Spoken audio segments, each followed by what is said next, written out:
Hello, welcome to the Horti-Culturalists. I'm Matthew Lucas. And I'm Stephen Ryan. And we make a video every week on a Friday, so do hit subscribe if you want to know what we're doing next week. And don't forget, if you've got a question you'd like to ask me, pop it into the comments below.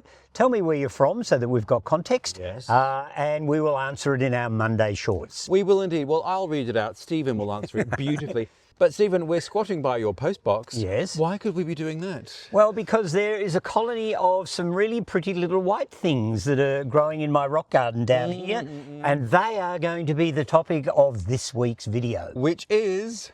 Snowdrops or Galanthus, if we're going to go botanical. Galanthus. Yep. Now, this is one of those things that people get obsessed with. And I have to say, I don't quite get it. I'm sorry. Nor me. You know, there is a whole raft of people, particularly in England, who are classed now as galanthophiles, and they collect every known form of this comparatively small genus with comparatively little variation, which I love them, don't get me wrong, I adore Galanthus, that's why we're doing a story about them, but I cannot see the point in spending hundreds of pounds on yet another green and white thing. Well, we are here to support you, though, should you be that person. Anyway, so I guess first question is, where are they from? What's the range of the species? All right, well, the species are Mediterranean in origin. Yep. So they come from more or less right around the Mediterranean basin. You'll find them in Turkey, Greece, you'll find them through France. You'll find them in England, but interestingly enough, the English snowdrop, which is Galanthus nivalis, is thought to have actually been brought there by the Romans, so it may not actually be a true native anyway, although there are woodlands full of them. And so, yes, they come from the hilly areas, the deciduous forests and things, right through that Mediterranean region. There's some dispute as to how many species there are. Because they're all somewhat similar, there is this idea that some of them might be actually lumped together as one larger species, or there's others that will want to split them apart. And apart from a couple of autumnal flowering ones, Oh yes, there are a couple of autumnal flowering ones, but they're nonetheless still green and white. Apart from them, all your Galanthus tend to be late winter, early spring flowering. So we're heading into late winter as we speak, and they're all popping out everywhere in the garden at the moment. And although I have a number of different species and selections and hybrids, that's more just because I've over the years been trying to bulk up my quantity. I'd be happy having one drift of one species or cultivar of Galanthus looking stunning, but somehow or another I've ended up with, well, I think I've got 6 in the garden at home here, and there's probably another 4 or 5 different species up at work in the nursery. And if I don't keep them well labelled, I won't remember which is which. So it is a bit of an issue. Right. Well, what we're going to do is look at all the cultivars and the species you've got. Yeah. Talk about propagation, which is a big issue. Yeah. General care, and snowdrops that aren't snowdrops that are snowflakes. Yes, exactly, yes. That's one thing that's an issue in Australia. Because we have the common snowflake growing here, a lot of people think they're snowdrops, and of course they come into the nursery and I say, oh, would you like to buy a snowdrop? And they go, oh, I've got a garden full of those. And of course it always turns out to be snowflakes instead. So, which you've got in the garden too, so we'll look at that. But also, as it's really midwinter actually. Yeah, well, it is more or less midwinter, and they're all coming out with a real flourish at the moment. But also with other things. So you've got winter aconite and Cyclamen. So we'll just have a little look in the garden about things that are flowering now that are great companions. Oh yes, that's also part of the charm of them, because you can use them with lots of other plants. But of course they need to be plants that are of the right stature and work in with them and hopefully flower at the same time. Yeah. All right, well, we're going to look at this one because we're here first. Yeah. So what is this? All right, well, this is one of the hybrid selections, and it's one called Brenda Troyle. Brenda Troyle. Yeah, and I'm assuming that's correct. I mean, I'm only going by the names I buy these things as, because most of them look fairly similar to me. I have to say this one's a nice chunky one with quite decent sized flowers. It seems to be a good multiplier, which I think is actually more important in some ways than you know, how new or different or rare it is. So a good multiplier in what way? Is it, do the bulbs? Yeah, the bulbs are multiplying well each year in the garden. And what about seed? Well, many of the Galanthus will set seed, but of course if this sets seed and sows itself down in amongst the original Brenda Troyles that are here, the seedlings aren't Brenda Troyle, they're another hybrid. And I probably couldn't tell them apart. So, so I'm always a little bit nervous about the name that I have on some of these plants because I'm going by what I was sold them as, and I can't guarantee that there's not been some seedlings. Some carry on. Yeah, and so that could mean that I might end up with a hybrid swarm that isn't actually officially the original form. Yeah. So I just like them because they're pretty, and I don't get myself too wrapped up in the names. Although, having said that, commercially I try and keep them properly labelled because although we don't have the same sort of over-the-top collecting instinct that seems to have caught hold in England, I mean, they can charge £200 or £300 for a new Galanthus that comes out on the market, and people steal them. When they find out somebody's got a really rare one, there has been known to be Galanthus theft. Goodness me. It's like tulip mania, but Galanthomania. Yeah. Now, can we generalise about care, about how and where to To a grow them? large extent you can. The autumnal ones tend to come from drier climates, so the couple of autumnal ones seem to require a sunnier, drier spot than most of the rest. Most of the rest like a spot where they get plenty of light in the winter, they like to have shade over them in the summer, so woodlandy conditions, so that can be just a rose bush, it doesn't have to be a woodland per se. Yeah. So a little bit of shade over them in the summer so that the roots are cool. I find also in this garden the gravel over the bed, which keeps the bed tidy and stops the weeds to an extent, also keeps my Galanthus bulbs cool in the summer because we can get quite hot here. And so, if you've got a good thick leaf litter or a good gravel litter over them, that helps keep the bulbs cool in summer. So generally these late winter spring flowers don't want to dry out too much in summer either. They can almost dry out. You can't lift them and store them dry for any length of time because they seem to desiccate. And in fact, for many years, people didn't sell their Galanthuses when they were dormant. They would sell them in the green, which means they would sell them when they're up and growing. Current thinking seems to be that you can sell them in a dormant state and it doesn't matter. I still lift them in the green, but I have a different reason for that. I know they'll cope with it, so they don't mind being lifted when they're actively growing. For me, the main things are, one, I can find them. I mean, it sounds silly, but I know exactly where the clumps are if they're actually coming up out of the ground. Yep. And the other thing I can do, because I always make sure that they are coming up out of the ground, by that time I can feel the flower bud in between the leaves that are coming up. And so if I'm potting them for sale, I know which ones I can pot that are going to flower. Because there's no point in potting an undersized Galanthus that isn't going to bloom because it isn't going to sell. So if people are going to buy one in a pot, which is how I sell them, then it needs to flower. And just talking of evil commerce, of course, we will head up to the nursery later on to film the things that you've got growing in the garden. But also, obviously, you have them for sale too, Stephen, and they're all in bloom now. Yes, exactly. So hopefully this video will go to where Galanthophils will rush up to Dixonia Red House. All right, well, anything else to talk about Brenda? Not really. I mean, it's one of the grey-leafed ones, and there's green-leafed. No, they're not. There are some that have dark green foliage. Okay. That is a slightly distinctive thing about some of them, but it is a good doer. It's a hybrid that's been around a while, and yeah, it performs well in the garden as a garden plant. And I guess this colony was put in from half a dozen bulbs. I don't know, 6, 8 years ago, maybe. Wouldn't be any more than that. And now, if I were going to count all of these, I mean, Galanthus have one flower per bulb. So if you counted all those, there must be 40 or 50, maybe more, Galanthus now in this colony. So they do multiply quite well. So it's one of the many cultivars that I would recommend if you're going to go out and buy them. But the other thing we didn't mention about growing conditions, Galanthus need a winter chill. So they're not good in frost-free environments. I have got clients in Melbourne that are growing and flowering them, so they don't need to get cold, but they certainly won't grow in the tropics. They won't grow anywhere where they don't get a reasonably cool winter. So, ironically, given they're Mediterranean, but they're high-altitude Mediterranean, getting cold climates. Classic Mediterranean climate, they're not going to like. Not particularly, because I don't think it's going to get cold enough in the winter for them to really ripen. But again, we may well have viewers of our YouTube channel that will contradict that. Because I was going to say, you do see them growing in pots, and I'm already getting a bit Galanthophylish, thinking, oh, maybe I need to grow some in pots. So you do know people growing them well in Melbourne? I have had some clients who seem to be having them perform well, but you can't always rely on people telling the truth.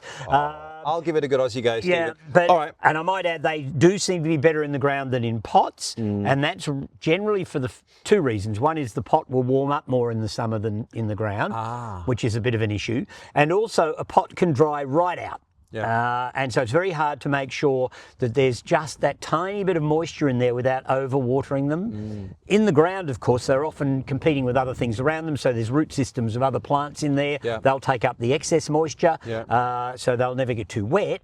And because the ground is sort of expansive and not a little tiny thing in a pot, they'll stay cooler. Okay, and they're also next to winter aconite, which is this beautiful yellow, a fantastic companion plant. Ideal for them because they grow and flower at the same time. They're in scale with each other. Yeah. You know, you don't want a great big blousy rhododendron in full bloom growing over the top of your Galanthus because you'll never notice the Galanthus. So you need things that are of the same sort of scale and ilk, and obviously things that like similar conditions. So the Eranthis hyemalis, the little winter aconites, they like exactly the same conditions as my Galanthuses, and they're gently sowing themselves through the rock garden as we speak. Again, I think I started off with probably just 1 or 2 tubers of the aconite, and now it's self-seeding all over the garden. Trick with it is you've got to recognise the baby seedlings when they come up, because you could easily weed them out because they don't look like the mature plant at all. Aha, and like trilliums. Yeah, Very like different. trilliums. We might even see if we can find some seedling aconites so that I can show people, no, that's not one, that's a weed. So I can show people what they actually look like when they first germinate. All right, well, we'll have a look later on. All right, we're going to move further up the rockery and look at another clump up there. All right, let's do that. All right, Matthew, I've got to show you one of my failings. Here we have some Galanthus growing here. Now, I thought I had planted all Galanthus nivalis, what's classed as the true English snowdrop. Somehow or another, I've managed to get 2 different Galanthuses into one part of the bed, which doesn't sound like a disaster considering they're all white and green, but nivalis, which are these little tiny ones here, are so much smaller than Galanthus plicatus, which has pleated leaves, hence plicatus, that the nivalis are going to look like runts.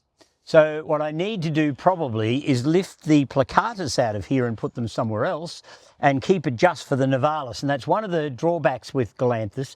They're similar enough that if you've got 2 varieties together, one will always outshine the other look-wise. One will be chunkier, one will be bigger, one will be taller, and so the others are going to look like runts. Whereas if they're on their own, they look perfectly fine. So try and keep them as one variety in one colony. And of course, if I wanted to move these plicatus out of here, or in fact the nivalis and put them somewhere else, now is a good time to do it. They're in active growth, they're in flower, so I can tell which is which. And so if I wanted to try and make discrete colonies elsewhere, I would actually do it whilst they're up and in full bloom. They won't notice if you dig them out gently. You don't have to take a whole pile of soil with you or anything like that. Just get the bulbs out with a decent amount of root system under them, take them to the new site, plant them at about the same level they were, water them in well, and they'll continue flowering and go back into their dormancy in a perfectly normal way. So they will be absolutely fine. So yes, if I want to fix the mistake I've made, then now would be the perfect time to do it because I can tell which are plicatus, which are nivalis, and I can easily get them away from each other. And like the winter aconite, serendipitously, I have Cyclamen coum that has managed to find its own way in here. I've got some further down the rock garden where I planted it, and the seed has managed to migrate up here, probably due to the help of a little ant at some point or another.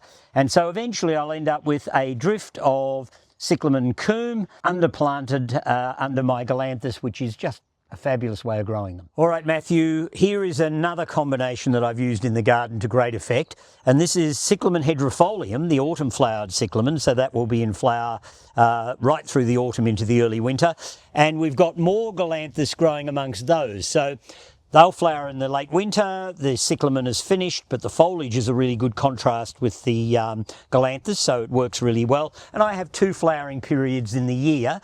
I have to say though, these are Lavinia as well, the double one. they're a little mean looking, they're hungry. So this year I've got to try and remember to give them a good feed just before they're coming up, and hopefully they'll start to produce bigger and more gutsy flowers in amongst the leaves of my cyclamen. Now, Stephen, the one disadvantage of the story, Yes. all these plants are really close to the ground, tricky to film. Yes, and it means I have to get up and down a lot, which I don't appreciate. But anyhow, You poor old thing. Now, this one, now, to your point about them all looking the same, this does look different. What are we looking at now? All right, well, this is one of the double-flowered Galanthuses. Oh, wow. So you get this almost formal camellia-like green central bit, which of course you still have to lift up to really appreciate. And these were bred in the 1940s and 50s by Heinrich Greatorex, who crossed the double-flowered form of the wild English snowdrop with Galanthus plicatus, the plicated or pleated one.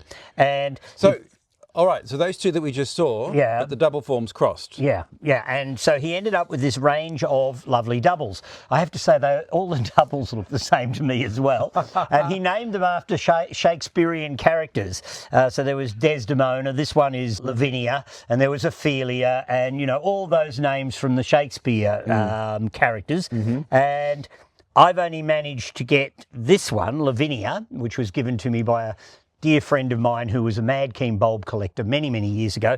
And I find it a good doer, clumps up well, and at least it gives me something slightly different in a snowdrop. So I think it's a lovely little thing. And the flowers can get quite large. Sometimes they get a slightly green patch on the outside of the main petals as well. So you get that little bit of green on the outside. And because they're a double, when they're fully open, they tend to stay more open depending on or not dependent on the temperature, because most snowdrops will close up at night and they open when there's enough air temperature or the sun comes out, and then their flowers sit like helicopter propellers with the little green bit at the bottom. This one tends to stay open most of the time once it's opened. And so, so Lavinia, which I have quite a soft spot for, it's multiplied well for me. I have quite a lot of it in the garden, although I have found if it's a little hungry and it isn't being fed well enough, the flowers can be a little bit small and mean. So what does that mean? What do you have to feed it? Well, I think the best thing to do is to give it some blood and bone, or perhaps even some of the chicken pellets, something like that, which I've been meaning to do because this is showing a little bit of hungriness. And the other colony of Lavinia I've got in amongst my autumn cyclamens, which we'll put in some footage of, most of them are a bit on the small side, and the soil under them I know not to be particularly good, so I need to start feeding my Galanthus. Now, when would you do that in terms of their growth cycle? The best time to do it would have been a few weeks ago. So when they're first putting up the green? When they're first coming up. There's this thing about feeding bulbs when they're finished flowering, and it seems to be one of these things that has done the rounds, and I don't think many people have actually even thought through what the whole thing means. Feeding after flowering means that you're feeding your bulbs at a time when they're just about ready to go dormant. So it makes no logical sense to me, at least. So if I'm feeding bulbs, or I feel that they need a bit of a thing, I would generally feed them as they're starting to come up. Because as they're starting to come up, they're looking for something to feed them with. It may or may not have a huge impact on their flowers for this year, but it will be feeding the bulbs for the following years. So I would rather feed as the bulbs are coming up to make sure that they get their food whilst they're in active growth. Well, it makes sense because the leaves are photosynthesizing to create energy, ergo, you're helping them along. All and, you know, so that's what I would do. Two questions. Firstly, this is an observation. This has quite long flower stems. So like narcissus, daffodils, etc. Can you pick these?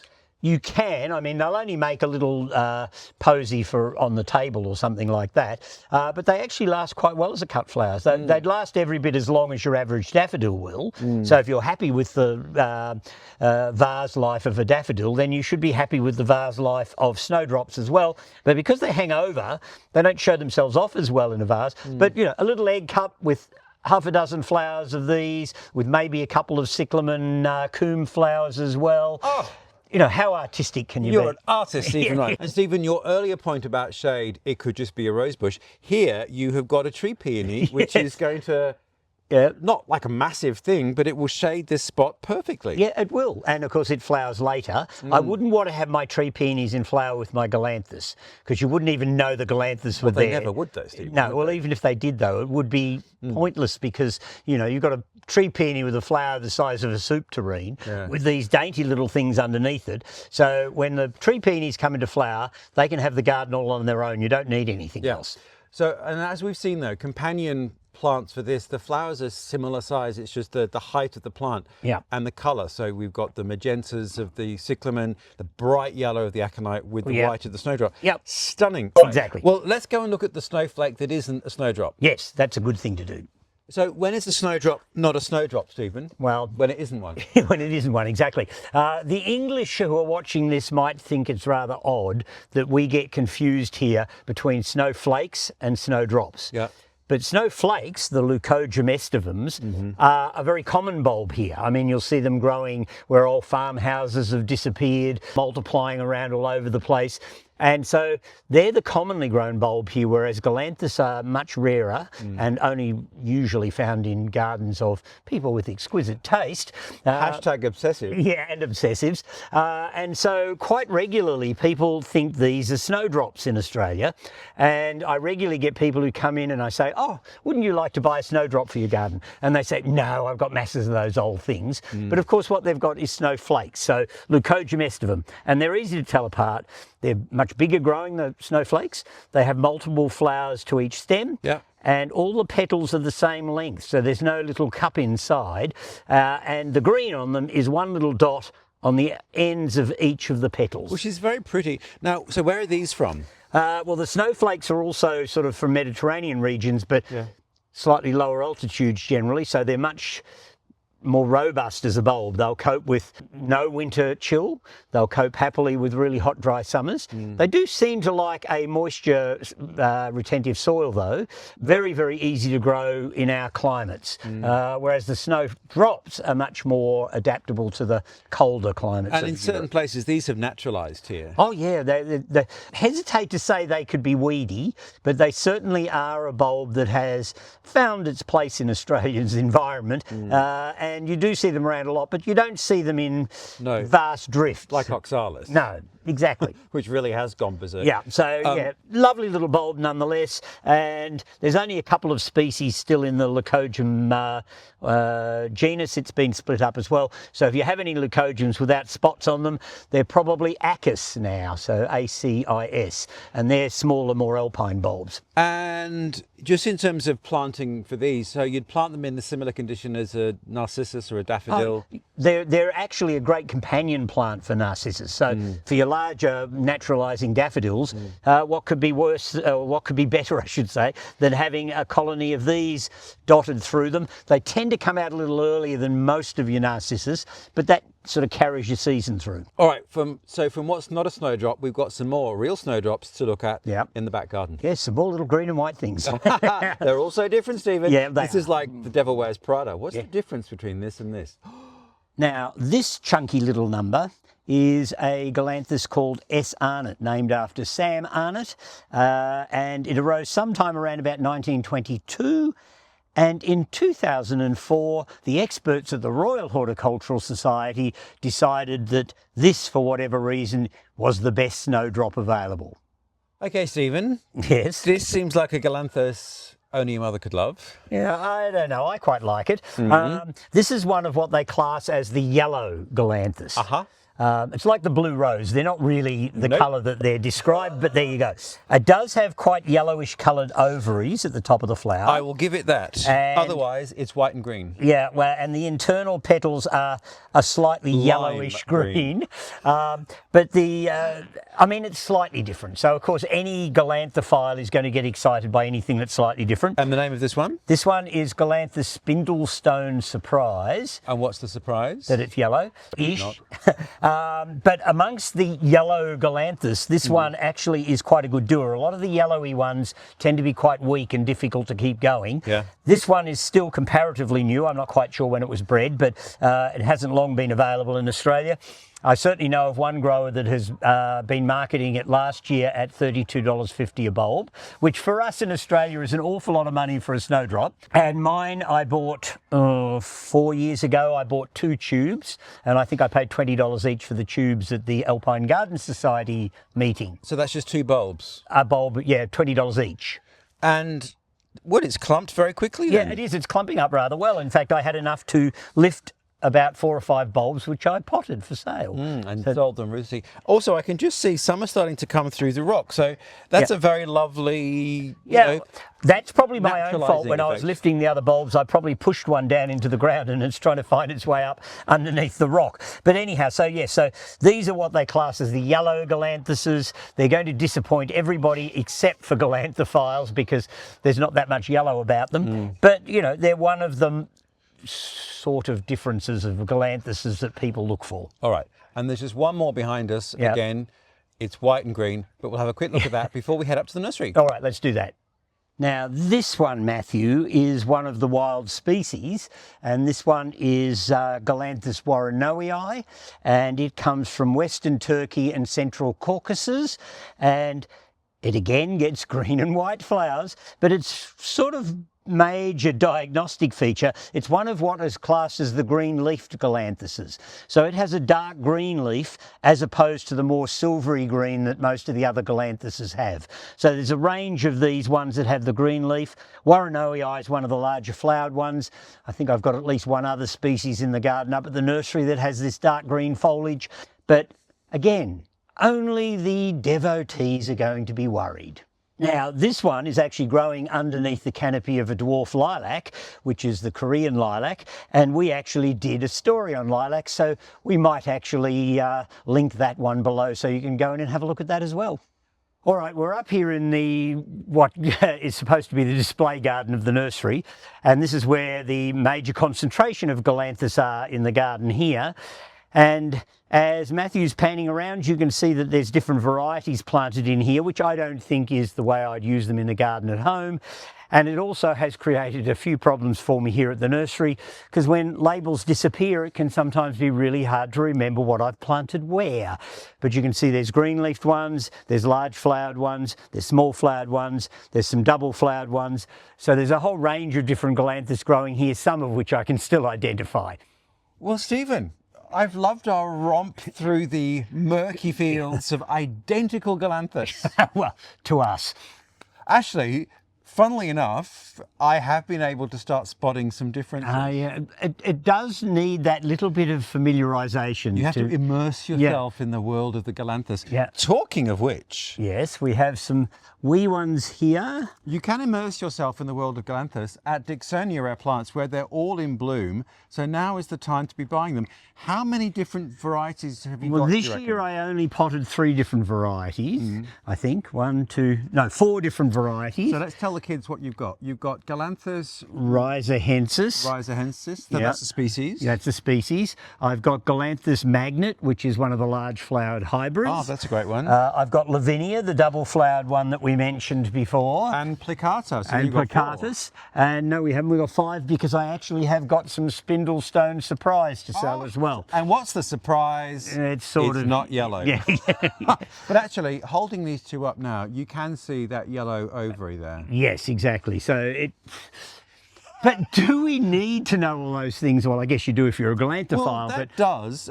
That does look very different to the other ones. Yeah.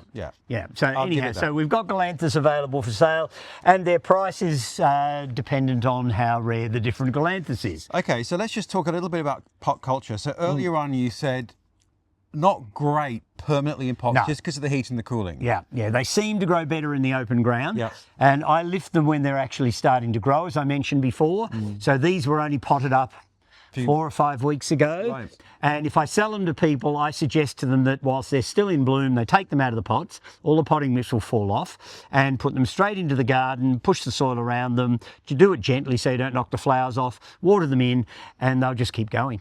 Interesting, because most things, if you were to repot whilst they're in bloom, you'd lose the flower, but these are obviously tough nuts. Well, they are. They're quite hardy little things, and you can lose the flower if you're clumsy, but, to all intents and purposes, if they're carefully planted, the flowers will stay on them. And if I, in fact, didn't want to plant them out in flower, I do it immediately after the flowers are finished. Right. Now this one, Galanthus rhizohensis. we didn't talk about. Where's this from? Oh, that's another Mediterranean Galanthus, I think Greece. So in that area of the world anyway. And it's quite a cute little one. I find here it multiplies really well. And in fact, some of the ones that come from slightly lower altitudes are probably more adaptable for Australian conditions than some of the really cold climate ones. So rhizohensis could well be one that would be worthwhile planting in Melbourne. There you go. Well, I have loved this.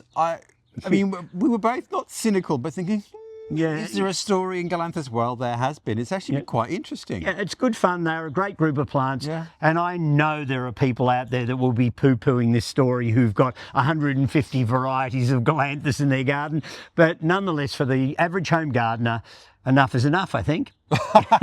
Well, on that note, Stephen, enough is enough with Galanthus. Now, if you've got any questions, put them in the comments below. And Stephen's up here at Dicksonia Rare Plants. So the next kind of month, I suppose, is the best time to be buying these while they're still in bloom. Well, while I've still got some in pots to sell, and you can see what you're getting, I suppose.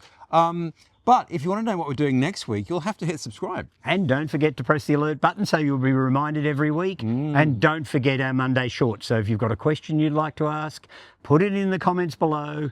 Also tell me where you're from for context, and we'll get round to answering them on a Monday short. We will. And Stephen mentioned the Alpine Society of Victoria. I'll put the link below. They regularly, in fact, they've just had, or they're having this weekend, plant swaps and sales. So if you're in Victoria, you should definitely check out the Alpine Society because you might find some fabulous Galanthus. They have great speakers throughout the year, and a lot of their speakers actually now you can join via a Zoom. There you go. So we'll put that link. We'll put the link to Dicksonia, obviously Stephen's nursery, and the Royal Horticultural Society of Victoria. Now you mentioned the Royal Horticultural Society in Britain. Yes. Well, there is an outlet here, in fact, in every state just about. And Stephen Ryan, are you still a patron? Well, they haven't got rid of me yet. You haven't been cancelled yet? No, I haven't been cancelled yet. Time will tell. There you go. Anyway, so all those links below. So if you want to know more about Galanthus, you can. Otherwise, we look forward to seeing you next week. Bye all.